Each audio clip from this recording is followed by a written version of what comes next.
नमस्कार दोस्तों, कैसे हो आप सब। आज हम जानेंगे Cummins India share price target 2024, 2025 और 2030 के बारे में। आखिर इन सालों में इस शेयर की वैल्यू कहां तक जा सकती है। तो दोस्तों, जैसे ये शेयर की टारगेट वैल्यू ये ऑलरेडी निकल चुकी है, जो भी हम नीचे देखेंगे। पर उससे पहले हमें ये भी जानना जरूरी है कि भाई जो टारगेट वैल्यू है आखिर निकाली किस बेस पे गई है, किस हिसाब से इसको निकाला गया है। तो चलिए फटाफट से वो भी चीज़ देख लेते हैं। तो इस रिपोर्ट में सबसे पहले दिया हुआ है कंपनी की प्रोफाइल, कंपनी के बारे में जो जर्नल चीज़ें होती है वो सब आपको देखने मिल जाएगी।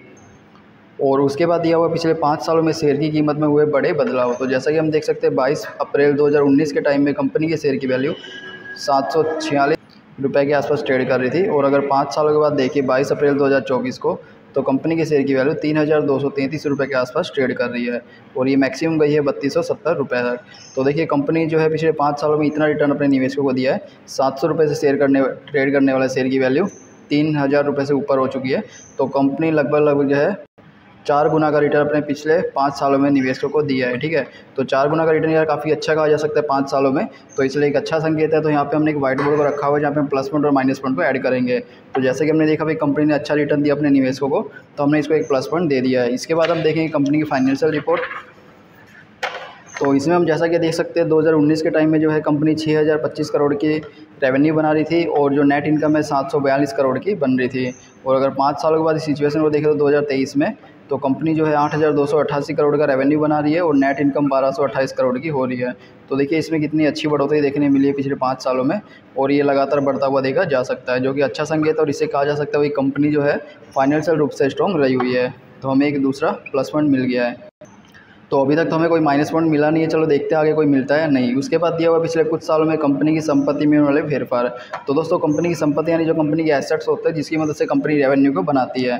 तो ऐसा ज़रूरी नहीं है कि भाई जो अगर कंपनी के एसेट्स बढ़ रहे हैं तो इससे कंपनी को ही फ़ायदा होगा।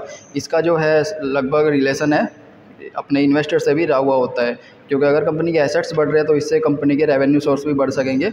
और अगर रेवेन्यू सोर्स बढ़ते हैं तो इससे सीधे सीधे जो है कंपनी के निवेशकों को फ़ायदा होता है। तो 2019 में देखें तो कंपनी के पास 6060 करोड़ की संपत्ति थी।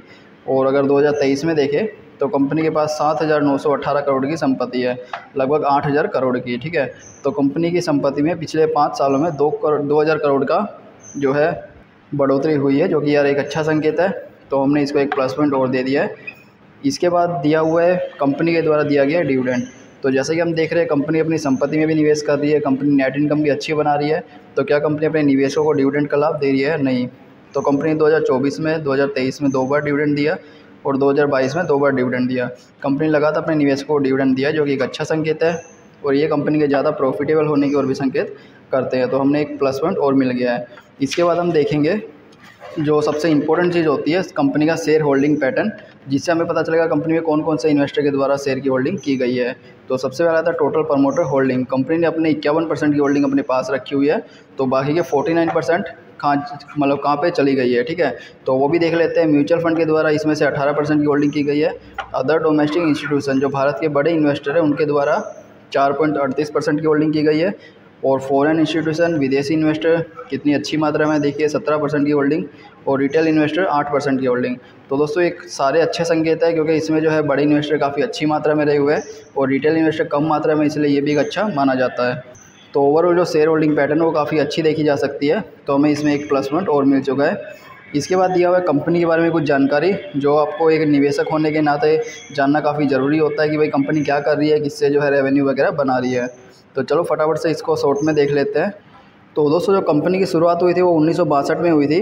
और कंपनी जो है इंजन्स बना रही है, जनरेटर, पावर सिस्टम, कंपोनेंट्स बना रही है और पार्ट्स एंड सर्विसेज में जो है कंपनी का रेवेन्यू बन रहा है, जो इसमें कंपनी मुख्य रूप से काम कर रही है। अगर इंजन बिजनेस में देखें तो कंपनी के द्वारा 125 से लेकर 400 HP तक के लो, मीडियम और हैवी ड्यूटी इंजन बनाए जाते हैं, जो बड़े पैमाने पर ऑन हाईवे इंडस्ट्रियल व्हीकल और काफ़ी सारे इक्विपमेंट जो होते हैं उसमें उपयोग किए जाते हैं। इसके अलावा जो कंपनी है 49 HP से लेके 430 HP तक की कंप्रेसर का भी उत्पादन करती है। और जैसा कि हम जानते हैं भाई कंप्रेसर जो है आजकल लगभग हर एक चीज़ में हमें देखने मिलता है, इंडस्ट्रियल चीज़ों में।